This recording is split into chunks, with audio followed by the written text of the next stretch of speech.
A very good morning to all of you. 7th of May 2024 आज 3:38 के around हो गई थी मेरी मॉर्निंग। मैम मुझे कोई सजेस्ट करिए कि मैं क्या करूं। किसी का कमेंट है कि 37 की हो चुकी हूं, मैंने सिर्फ +2 की है, लेकिन मैं पढ़ाई में कुछ करना चाहती हूं, इंडिपेंडेंट होना चाहती हूं। सब बोलते हैं कि इतनी उम्र में क्या हो जाएगा, क्या पढ़ाई करोगी, क्या फ़ायदा है। सभी का मुंह को चुप करा दूं, कुछ बन जाऊं। डियर, आपका जो जुनून है ना कि ठीक है आपको कुछ करना है, मैं इसको अप्रिशिएट करती हूँ। लेकिन जो ये चीज़ें हैं ना कि मैं सबका मुंह बंद करा दूँ, मैं किसी को कुछ बन के दिखा दूँ, ये वाली जो चीज़ है ना, मैं ये नहीं कहती कि नेगेटिव भावना है, ऐसा कुछ है नहीं। जब कोई सामने वाले हमें परेशान करते हैं तो ये भावना मन के अंदर आ ही जाती है। लेकिन आप किसी को कुछ दिखाने के लिए कभी भी कोई चीज़ स्टार्ट ना करें, क्योंकि वो चीज़ आप कुछ भी करेंगी, लाइक पढ़ाई आप करेंगी तो बहुत सारे लो फेज आएंगे। बहुत टाइम पे ऐसा मन करेगा कि यार मैंने क्या स्टार्ट कर लिया, इतनी उम्र में क्यों स्टार्ट कर लिया। उस टाइम पे आप और डिमोटिवेट हो जाओगे ये सोच के कि मैंने तो दूसरों को दिखाने के लिए किया था, अब हुआ नहीं, अब मैं कैसे करूं। फिर खुद को मोटिवेट रखना आपके लिए बहुत मुश्किल हो जाएगा। इससे अच्छा है कि आप मन में ये सोचें कि मुझे अपने लिए करना है, ये मेरा सपना है और मैं अपने लिए पढ़ना और इंडिपेंडेंट होना चाहती हूँ। अपने मन में ये बिल्कुल भी ना रखें कि मुझे किसी को ये दिखाना है, ऐसे करके दिखाना है। ये भावना आप बिल्कुल भी ना रखें, क्योंकि ये प्रोसेस इतना छोटा नहीं होगा, ये प्रोसेस बहुत लंबा होगा।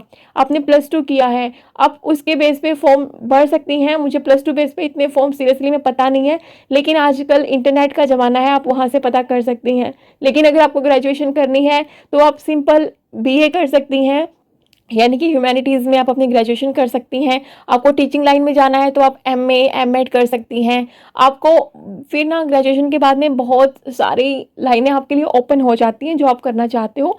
लेकिन उसमें ये थोड़ा सा लंबा प्रोसेस होगा, ग्रेजुएशन करके फिर कुछ करना। इसमें आपके 3 ईयर्स तो ग्रेजुएशन में लग जाएंगे। उसके बाद फिर आप किस चीज़ का प्रिपरेशन करेंगे, उस हिसाब से उसमें 1 ईयर या 2 ईयर, तो मतलब आप 5 ईयर का प्रोसेस मिनिमम मान के चलिएगा। तो ये 5 ईयर खुद को मोटिवेट रखना थोड़ा सा हो जाएगा। लेकिन फिर आपकी एज 37 है और बहुत मतलब बहुत सारी जो ये होती है ना गवर्नमेंट जॉब, तो मेरे ख्याल से उनकी जो एज क्राइटेरिया होता है वो 40-42 होता है। मतलब आप एकदम पीक पे होंगे अपनी, मतलब लास्ट एज क्राइटेरिया के उम्र के। तो आप ना आपको मतलब खुद को मोटिवेट रखने के लिए खुद को ही बोलना पड़ेगा कि मैं ये खुद के लिए करना चाहती हूँ, किसी को दिखाने के लिए नहीं करना चाहती हूँ। तो ये आपके लिए बेनिफिट रहेगा। लेकिन अगर आपके लिए जैसे रास्ते जो भी खुले होंगे, आप इंटरनेट का यूज़ करिए। और आप किस में आगे पढ़ाई करना चाहती हैं, लाइक +2 के बाद आप और डिग्री लेना चाहती हैं। लेकिन जब आपकी उम्र इतनी बड़ी है तो डिग्रियाँ ज़्यादा इकट्ठी करने में मत रहना। सबसे पहले तो आपकी एज के हिसाब से मैं आपको सजेशन दे सकती हूँ सिर्फ कि आप +2 बेस पे ही कोई जॉब तलाश करने की कोशिश करें। हाँ, अपॉर्चुनिटीज़ ज़्यादा नहीं होंगी, लेकिन एक आपको सेटिस्फेक्शन रहेगा कि आप इस उम्र में आके भी इंडिपेंडेंट हो पाई +2 होने के बाद। और ये बात नहीं है कि +2 होके कुछ किया नहीं जा सकता है, किया जा सकता है। लेकिन मेरी नॉलेज में अभी इतनी चीज़ें नहीं हैं, आप गूगल सर्च कर सकते हैं। लेकिन एक सजेशन मैं छोटी बहन होने के नाते आपको ज़रूर देना चाहूँगी कि प्लीज़ प्लीज़ अंदर पॉजिटिविटी लाएं कि मुझे अपने लिए करना है, किसी को दिखाने के लिए नहीं करना है। इससे आप बहुत ज़्यादा मोटिवेट रहेंगी और काफ़ी लंबे समय तक मोटिवेट रहेंगी। लेकिन किसी को दिखाने के लिए वो भावना ही वहाँ पे ऐसी आ जाएगी कि आपको हर 10वें दिन लगेगा कि यार मैंने तो उनको ये करके दिखाना था और मैं कर नहीं पा रही हूँ। किसी ने पूछा है कि आपके बच्चे की पढ़ाई कौन देखता है, क्या कोई घर पे उसको और कोई है देखने वाला। जी डियर, अभी हाल फिलहाल इन दिनों में लास्ट 1 मंथ के अराउंड से कोई नहीं है मेरे अलावा। हस्बैंड होते हैं, लेकिन वो सुबह मॉर्निंग के आवर्स होते हैं उनके ऑफिस जाने से पहले, तब उसको तैयार कर देना, स्कूल के लिए रेडी कर देना, वो सब काम वो करवा देते हैं। उसके बाद जब वो ऑफिस से आते हैं उसके बाद वो उसको पार्क भी ले जाते हैं खेलने के लिए। लेकिन जो उसकी पढ़ाई होती है, स्कूल से आने के बाद उसको देखना, उसको स्कूल से लाना, सारी रिस्पॉन्सिबिलिटीज़ मैं निभा रही हूँ। स्कूल से लाने से लेके उसको खाना खिलाना, सुलाना, उसके बाद उसको पढ़ाना, वो सब कुछ मैं खुद करवाती हूँ। पहले फादर इन लॉ यहाँ पे थे, लेकिन अभी वो यहाँ पे नहीं है, वो हरियाणा में गए हुए हैं वापस। वो जब भी चंडीगढ़ में आते हैं तो स्कूल से लाने का काम उनका हो जाता है और कुछ पढ़ाने में भी उनकी हेल्प हो जाती है। या फिर तब भी मैं कोशिश करती हूँ कि अपने बेटे के लिए दिन में 1 घंटा उसकी पढ़ाई के लिए मैं ज़रूर निकालूँ। और आप अपने बच्चे पे 1 घंटे के लिए ध्यान दे दोगे ना इस उम्र में, तो वो काफ़ी इनफ होगा। और जब तक मैं उसको खुद से ना पढ़ा लूँ, मेरे को सेटिस्फेक्शन होता ही नहीं है, पता नहीं क्यों। चाहे इन लॉज उसको पढ़ा लें या फिर हस्बैंड पढ़ा लें, जब भी उनके पास टाइम हो, मेरे को तब भी सेटिस्फेक्शन नहीं होता जब तक मैं खुद उसको 1 आवर ना दे दूँ उसकी स्टडी के लिए। किसी ने और ऐसा ही मिलता-जुलता कमेंट किया था कि आपके फादर इन लॉ यहाँ पे रहते हैं, मदर इन लॉ नहीं रहती हैं। जी, हाल फिलहाल तो बहुत दिनों से फादर इन लॉ भी यहाँ पे नहीं हैं और हमारा ये रहता है कि जैसे मैं, मेरे हस्बैंड और मेरा बच्चा चंडीगढ़ में रहते हैं और इन लॉज़ जो हैं वो हरियाणा में रहते हैं और जब भी हमें नीड होती है तो वो यहाँ पे आ जाते हैं या फिर हमसे मिलने भी आ जाते हैं। लेकिन वहाँ पे भी उनके सपनों का घर है जो उन्होंने अपने मतलब हाथों से, वो कहते हैं ना कि बिल्कुल हाथों की कमाई, मेहनत की कमाई से उन्होंने अपना घर बनाया है और अपने घर को संजोया है। और अपने घर को छोड़ना इतना आसान नहीं होता है। ये तो गवर्नमेंट क्वार्टर है जहाँ पे हम रहते हैं और वो खुद का घर है तो उसकी भी देखभाल करनी होती है।